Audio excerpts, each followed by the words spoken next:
Hər vaxtınız xeyir əziz izləyicilər. Respublika qəzetinin 2 iyul 2025-ci il buraxılışı ilə bugün birgə tanış olacaq. Sizinlə mənəm Ləman Təhməz. Qəzetimizin bugün olan buraxılışı 12 səhifədən ibarətdir. İlk səhifəmizdə İƏT, Xankəndidə zirvə görüşü.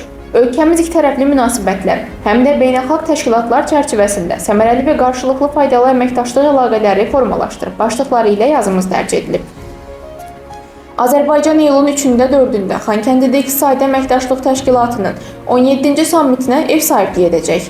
Sammitdə təşkilatı üzv ölkələrin dövlət və hökumət başçıları, nazirlər, İƏT-in müşahidəçiləri, qeyri-üzv dövlətlərdən xüsusi qonaqlar, iqtisadi inkişaf və rifaha nail olmaq üçün beynəlxalq təşkilatların rəhbərləri iştirak edəcəklər. Bu ilki mövzu davamlı inkişaf və iqlimə dayanıqlı iqtisadi əməkdaşlıq barədə olacaq.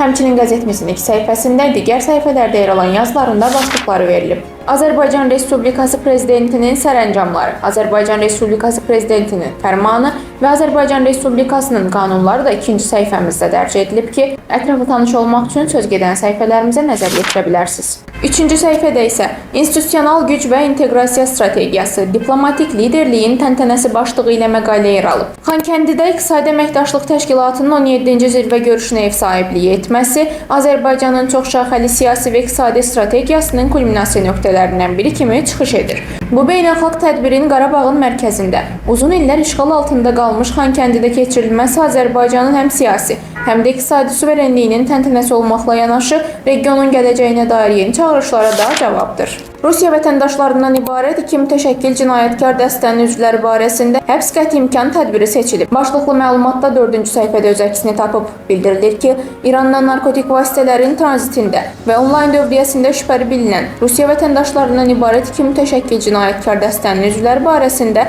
həbs qəti imkan tədbiri seçilib. Konstitusiya və suverenlik ilinə həsr edilən yazı isə 5-ci səhifədə yer alıb.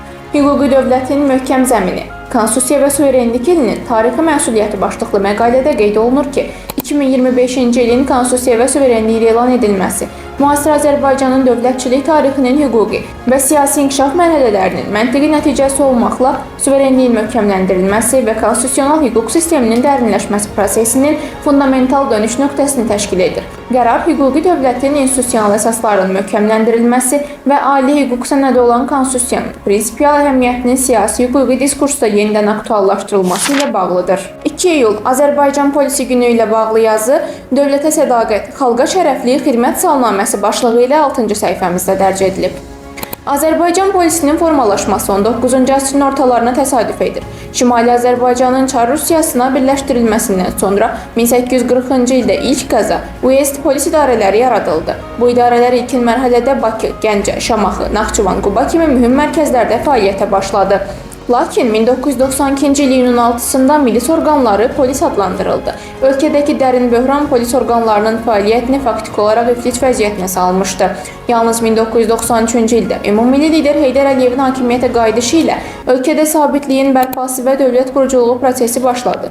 Ulu öndər qısa müddət ərzində dövlət çevrilişinin cəhdlərinin, qanunsuz silahlı birləşmələrin fəaliyyətinin qarşısını qətiyyətlə aldı və mütəşəkkil cinayətkarlığa qarşı mübarizə başlandı. 7-ci səhifədə günün siyasi nəbz rubrikasında Yekaterinburqda öldürülən həmyerlilərimizin meyitləri xüsusi komissiya tərəfindən müayinə edilib başlıqlı məlumat yer alıb. Dünən Azərtacın İnzibati binasında keçirilən mətbuat konfransında Səhiyyə Nazirliyinin Məhkəmə Tibbi Ekspertiza və Patoloji Anatomiya Birliyinin baş direktoru Ədalət Həsənov Yekaterinburqda vəhşicəsinə döyülmə nəticəsində dünyasını dəyişən Azərbaycanlılar Ziyəddin və Hüseyn Səfərov qardaşlarının meyitlərinin ekspertizasının nəticələrini açıqladı.